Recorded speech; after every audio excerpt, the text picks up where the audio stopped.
All right, everyone. The committee will come to order and we'll get started today. We're waiting on the entire committee to get here. I think we're missing one member. We will have start off with requests for any bill introductions. Is there any? We see any today? Seeing none. We're going to continue our hearing on Senate Bill 24 today. Let's go back to Matt Sterling, our revisor, to give us a quick overview, just as a reminder of where we stand on the bill right now. Mr. Revisor? Thank you, Mr. Chairman. So just as a reminder, with Senate Bill 24, the bill would prohibit a municipality from imposing any ordinance, resolution, code, rule, provision, standard, permit, plan, or other binding action that restricted an end-use customer's use of a public utility based upon the source of energy to be delivered to the customer. Thank you, Matt. And my vernacular was off. We were actually working this bill. Any discussion Correct. of the bill? Senator Olson. Thank you, Mr. Chairman. I do have an amendment. You have it printed out and ready for the committee? Yep. I'll pass some of that each way and let them take one. Matt, you want to explain the amendment or? Sure. Let me pull it up.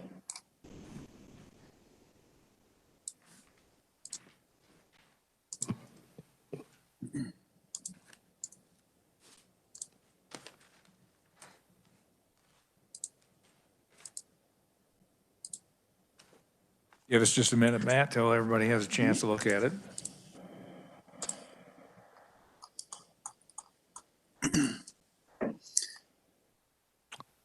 All right, go ahead, Matt. All right. Thank you, Mr. Chairman. So the proposed amendment would make several changes. The first, if you look in line 10, it would replace the definition of public utility with utility service, which means the retail provision of natural gas. And then if you go down to line 15, it would make a conforming change to public utility and change that into utility service. So the municipality would be restricted from imposing, from passing any ordinance or imposing any restriction on an end-use customer's use of a utility service. It also strikes that the remaining of the sentence based upon the source of energy to be delivered.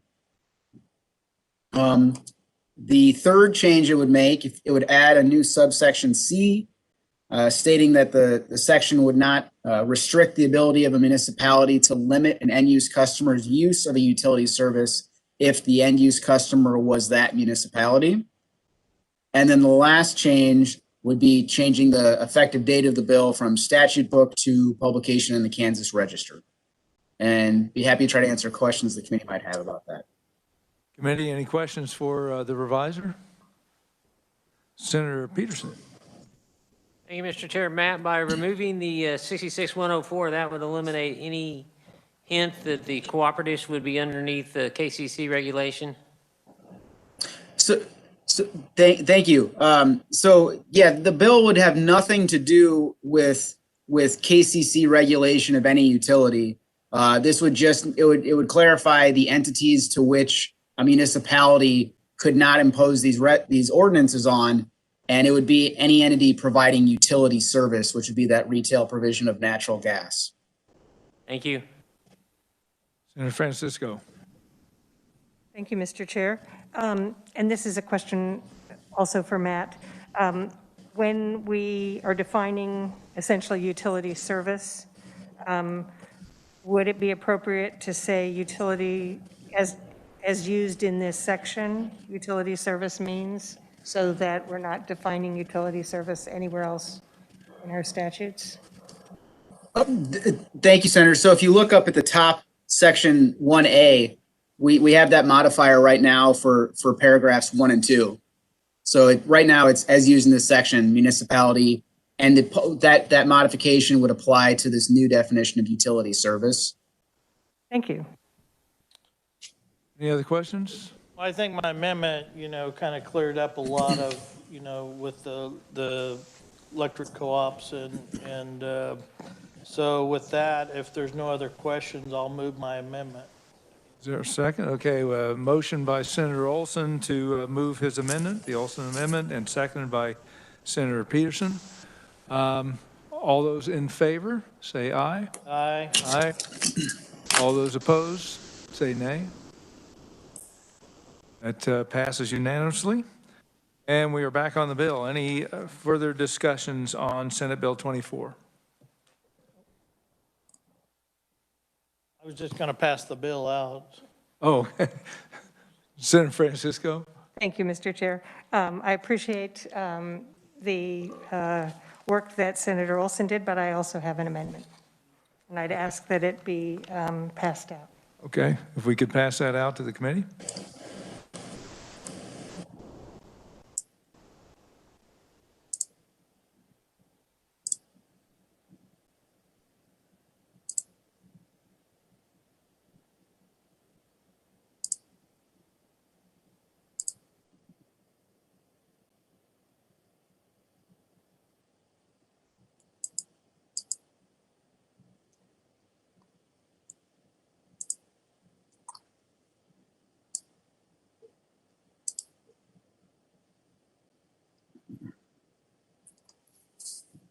Would you like to explain your amendment or have the reviser do so? I would ask that the committee consider this in two parts. And you will note that we never print anything in our office on clean paper. So ignore the back. But I would ask if the reviser could just explain the first changes of the, in section B. Hey, Mr. Reviser, go ahead. Thank you, Mr. Chairman. So the first changes you'll note on the amendment occur in line 14. So there's that list of so a municipality can't impose any ordinance, et cetera, or any other binding action that prohibits, discriminates against, restricts, limits, impairs, or has the effect thereof. So the amendment would kind of tighten in that language a little bit in terms of just saying that a municipality could not impose any of those, could not prohibit or restrict or have or pass anything that had the effect of substantially restricting. So it rather than kind of having that long list of modifiers in terms of what it would do, it's trying to focus in on just saying a municipality could not prohibit, could not restrict, or take action that's substantially restricted. All right. Any discussion on this amendment? Senator Olson. So who did you work with on this amendment? Because I was working with all the players on the other side, the cities, the different groups, and I just wondered if you worked with any of them with this language. I did work with representatives from the League of Municipalities. And I was in contact with Mr. Vogelsberg. I'm not going to support the amendment. There's always time to work on the bill as it leaves the committee to the floor, but I would like to, maybe if we just leave the bill as it is, and then as it moves along, see if we can't fix it for the floor a little more and have a little more participation. Then I might support your amendment on the floor. Senator Corson. I do support this amendment, and I think it's really important for a couple of reasons. I mean, one, I think when we started having hearings on this bill, the issue, as I understood it, was banning natural gas. And I think what this does, the current language, if we don't adopt this amendment, goes way beyond the ban of natural gas. I mean, this would affect anything that would be an incentive, a tax rebate, a credit. I mean, this language is very broad and pretty much covers the whole field, and goes well beyond the issue of banning natural gas, which is what I thought that the original intent of the proponents was. And second, I just think that this current language is going to lead to a ton of litigation because it's very, very unclear, and almost anything can be swept into it. So we're going to end up paying a ton of lawyers to duke this out over a number of years if I think we don't tighten the language, which is why I support this amendment. Senator Pyle. Thank you, Mr. Chairman. I just draw the committee's attention to where it says in section on line 12, in what we worked previously, a municipality shall not impose, et cetera, et cetera, et cetera. And then the language of this amendment says in the box at the bottom on number 3, it says municipality, number 2 says impair the right of any municipality to manage and control commercial or residential property in which such political division. I mean, that's just totally opposite of what the intent of the bill is. You've just totally turned it into a can't do and into a can do. You've got conflict of interest in the bill now. So I can't support this amendment, Mr. Chairman. Francisco. Thank you, Mr. Chair. I want to be clear that I was asking the committee to consider 2 parts to this amendment, and the only part that I would move at this time would be the changes to lines 14 and 15. So the other language I would still like to discuss, but I'm not making that part of my first motion. Any further discussion then on this first amendment by Senator Francisco? Senator Francisco. Thank you, Mr. Chair. So my concern here is the amendment that we just adopted struck language on lines 15 and 16 that were saying that the municipality could not impose these ordinances based upon the source of energy to be delivered to such customer. So it did narrow down what restrictions we had. Once we get rid of that language, this, I think, makes it far more open to concerns and litigation. I'm particularly objecting to the words discriminates against, because in a utility easement, if you're trying to run both electric service and a gas line, one is going to be several feet deeper than the other. And we can argue, does that discriminate against one or the other? We would expect our codes adopted by municipalities to clearly discriminate. We don't want the same codes that apply to somebody that's burning wood in their fireplace or a stove to follow the same codes that someone who's using a gas furnace or electric radiant heat. So the discriminate against, I think, is particularly awkward. But I think the other thing is, when I talked to the reviser, he was clear that the court, if they were looking at this, would assume that every word had a particular meaning that we ascribe to it, that we're trying to do something different with prohibit than we are with the word restrict, with discriminate against. And so unless we can clearly identify those things that we're trying to sort of rein in, I think it would be better to go forward with fewer of those prohibitions, and then if there's reason to expand that, add that on the floor. Senator Olson. Yeah, I'm not going to support the amendment. I think as we have it now, I think we've got the competition put in place where we'll have natural gas and we will have electric. I think that's great. I think with the competition, it'll weed itself out.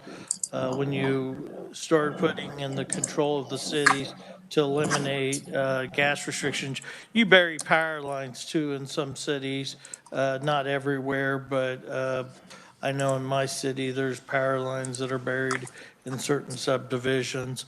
How deep they are, I don't know. It seems like gas lines are not that deep, I don't think either. I think the deepest is the water lines. So in that aspect, I would just ask the committee to leave it the same. If it needs to be worked on, we can work on it further after it leaves.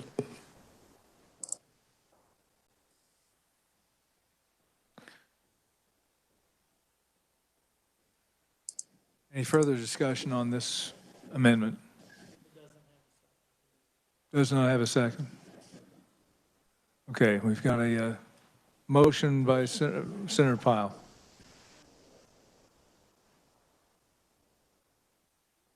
Yes.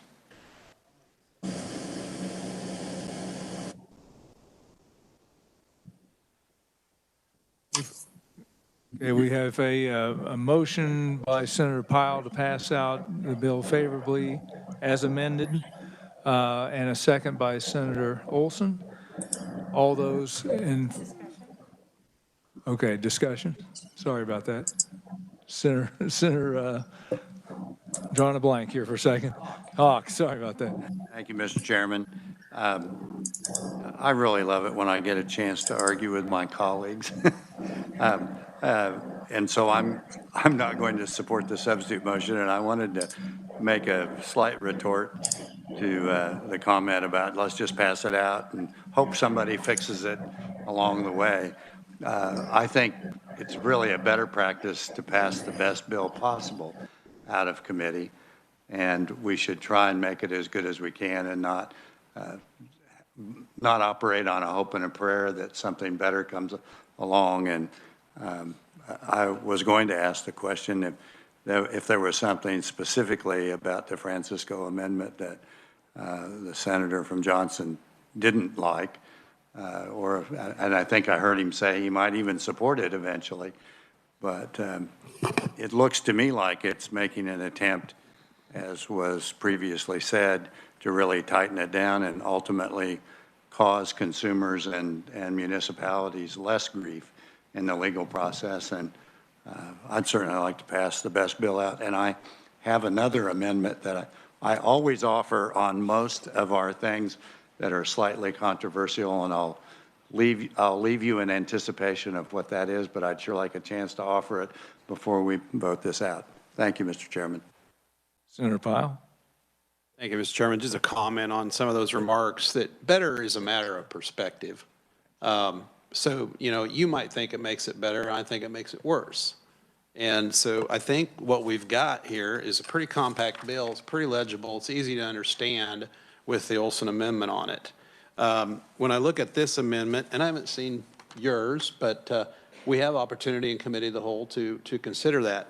But this makes it very juggled up.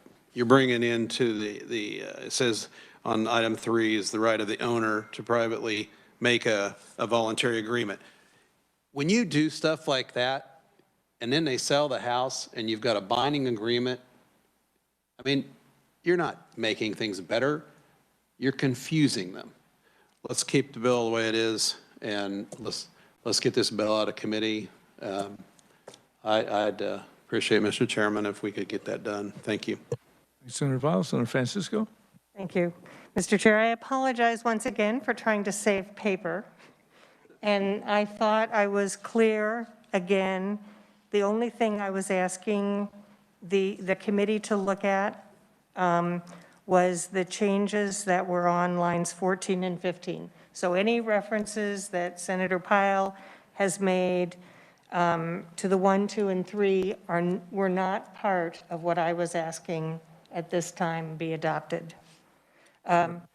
Senator Pyle. Thank you, Mr. Chairman. I guess I just reply back to that then. Why didn't you bring 2 amendments?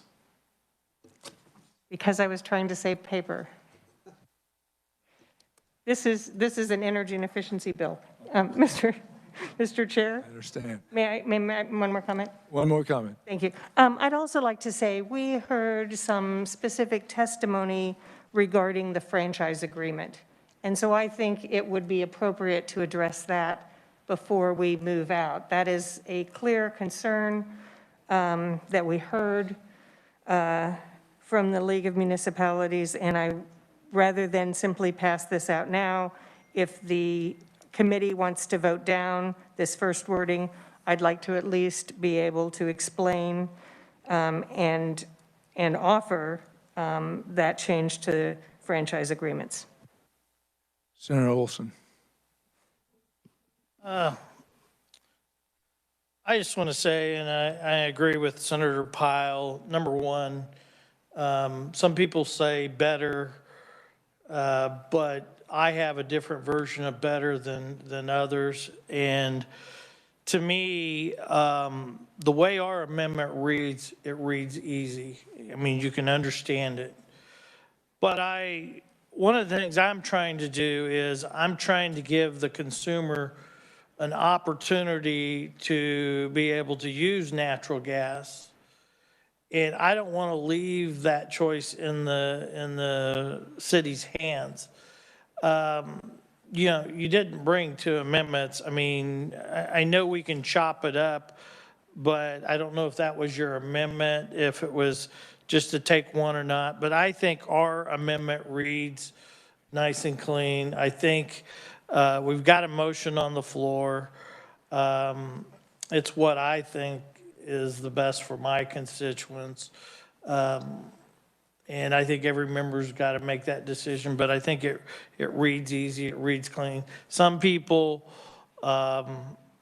probably don't have the same agreement that, you know, they want their city to be able to ban, natural gas, or they want them to be able to have, be able to put more restrictions on my consumers. I don't want them to have that. I know the cost of natural gas makes it much cheaper to heat the house, to, the hot water tank. There might be some people that, if you have solar or others, electrical might be a cheaper way.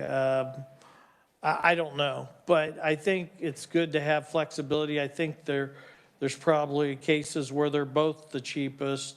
In certain areas, one might be cheaper than the other. But I think it's good to have the flexibility and give the consumer that flexibility. So that's all I'm going to say to this. I support the motion. Senator Peterson? Thank you, Mr. Chairman. I do like the term in there that's discriminate against. However, it does bring the validity to the first section in your larger amendment in the bottom on the franchise fees, as we'd heard. I do agree with the senator from Brown that 2 and 3 in that section is almost reading contrary to the bill. However, I do think there would be some merit to looking at and exploring the section 1 on our top in our box. It's not in the amendment that was offered that we've been substituted over. That says effective validity of a franchise agreement or contract ordinance with a public utility, so long as a franchise agreement or contract ordinance was agreed by the public utility.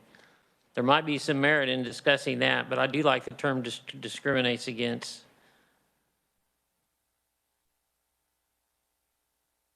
Senator Hawk? I guess one thing I like about committees is that we usually try to have a full discussion about what's possible. That doesn't always happen on the floor. And so I would say to the people who like the Olson amendment, all you have to do is vote down the Francisco amendment. But as opposed to jumping in, and then you can hear my amendment when the right time comes. But I rather than try and stop debate, I think, and the vice chair pointed out that we might want some discussion on number 1, which I don't think would be possible if we vote in the Pyle substitute motion. So I think it's a better way, if you like the Olson amendment, to vote down the Francisco one. I'm going to be voting for it, by the way, but I understand people may have a different thinking about what's better. But I'd certainly like to see us have full debate and possible amendments on this, and vote for the ones that people believe is the best one. Thank you, Mr. Senator Pyle? Thank you, Mr. Chairman. We're a long ways from from the end on this bill. This is a Senate bill. Now, if we had a House bill here that was laying over, which we can't do because we started new terms, but, and we put it in a House bill, and the House could concur on it, you know, we would be probably, yeah, limiting some debate. But we're not limiting debate. We would kick a bill out. You'll have opportunities to amend it on the committee of the whole. It'll go to the House. There'll be House committee hearings on this bill, I'm sure, and who knows what the House will try to do. But, you know, we'll get to look at that. So there's plenty of opportunity ahead. I still support my motion. Thank you, Mr. Chairman. Senator Warren. Thank you, Mr. Chair. I just have a question, I guess, I guess since we're on the Senator from Brown's motion, with Senator Olson's amendment, we have defined out of the bill the term public utility. So I guess I would note that for the Francisco amendment, public utility isn't particularly relevant any longer. And it looks like by the Olson amendment, we have confined what we're talking about in the bill to natural gas only, and that's not reflected in the Francisco amendment. Senator Francisco. Thank you, Mr. Chair. I've discussed this already with our reviser.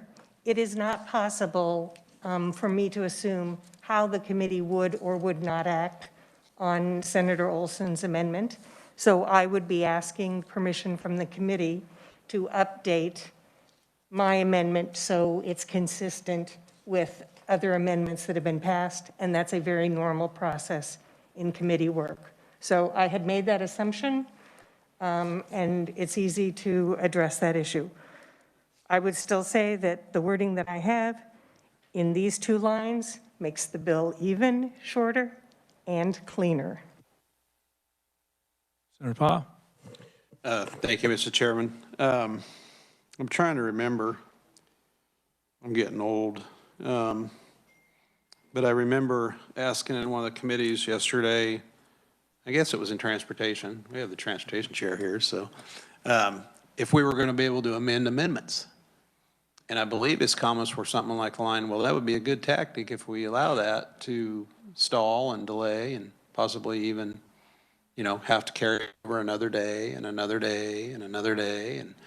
And so, yeah, we have plenty of process ahead of us. And I think that, you know, we could I don't know what the rules are here. I haven't looked at them. I think you know them, Mr. Chairman, and as far as I know, you're the only one that knows them. So, but they, you know, if we have to redraw amendments and come back another day, that's the purpose of my motion. Let's move this into process. We don't know how long we're going to be here. We're hearing that every day, you know. We don't know how long everybody's, you know, the mask, all this stuff, and the revisers and the researchers aren't here, and it's still, we don't know. So I think we've got some business going on out here in the arena and the public utility areas, in the municipality areas that needs to be dealt with, or this bill wouldn't be here. So I stand by my motion, and that's part of the reasoning for moving this forward. Thank you, Mr. Chairman. Discussion, Senator Corson. I just want to again say, I mean, I haven't heard anybody talk about sort of the substance of Senator Francisco's amendment, which is trying to avoid, I mean, I think we're all have a shared interest in trying to provide certainty for regulated entities, certainty for cities. And I think for us to just pass out a bill that's just going to lead to endless confusion and litigation over a number of years, I think is not the best course of action. And I think when you have a statute that talks about what does it mean to limit, what does it mean to impair, what has the effect thereof, you're just going to be litigating that for any number of years, and you're not going to be able to provide the certainty that we want to provide for those who are affected by this legislation. And we're instead going to have a lot of lawyers fighting over a number of years. And I think we just need to think about whether that's the best course of action for this committee. I do think that with respect to the discriminates against, the intent there was with reach codes, where you can make codes so prohibitive that it does discriminate against a certain type of energy source. And I think that's what the term, and I believe that's what you're speaking to. Senator Clays? Thank you, Mr. Chairman. Maybe a question for staff, but a proposition. If the senator from Brown's motion fails, and typically a substitute amendment, if it fails, you go back to the amendment. Since this substitute motion is to pass the bill out favorably as amended, would we return to the original motion, or would this bill then be dead in committee? As I understand it, we would return to the original amendment if this substitute amendment fails. Any further discussion? Seeing none, we have a motion on the floor to pass Senate Bill 24 as amended out favorably. We have a second by Senator Olson. All those in favor say aye. Aye. All those opposed, nay. The ayes have it. Senate Bill 24 is passed out favorably. There is no additional discussion for today, and yes, Senator Hogg. Just to let the committee know, and not that I care about me personally, but those of you who've been on the committee before will know that when we do a lot of these things, I think it is often wise to put a sunset in, and I have an amendment, and I'll probably try and offer that in committee of the whole, because we don't often know at any juncture what the future may hold, what the opportunities and what some of the liabilities of the future might be, and it sort of puts the onus on those of us who are here in 4 or 5 years, or those who are new, to have to come back and revisit this. So if there is a problem with what we do, making this kind of a policy change that does affect home rule and the ability that at least it's on the radar and will be dealt with. So I would like to have put it on the bill, but I'm not mad at anybody about that. And I'll be bugging Senator Pyle to agree with me when that comes on the floor, and we'll see if that happens. Could be a first. Thank you, Mr. Chair. Senator Francisco, point of personal privilege real quickly. Thank you, Mr. Chair. I would like to share that the percentage of generation of wind on January 30th was as high as 62%, the highest it was all month, and that's what my husband did get for his birthday. Senator Olson. Is that in Kansas or the Southwest Power Pool? The Southwest Power Pool. Okay, just wanted to clarify. Thank you. Just one point. I did some research on wind, and there are certain parts of Kansas where 230 days per year, there's not enough wind for generation. That's in the state of Kansas. That's my little personal comment there. With that, committee, we are adjourned.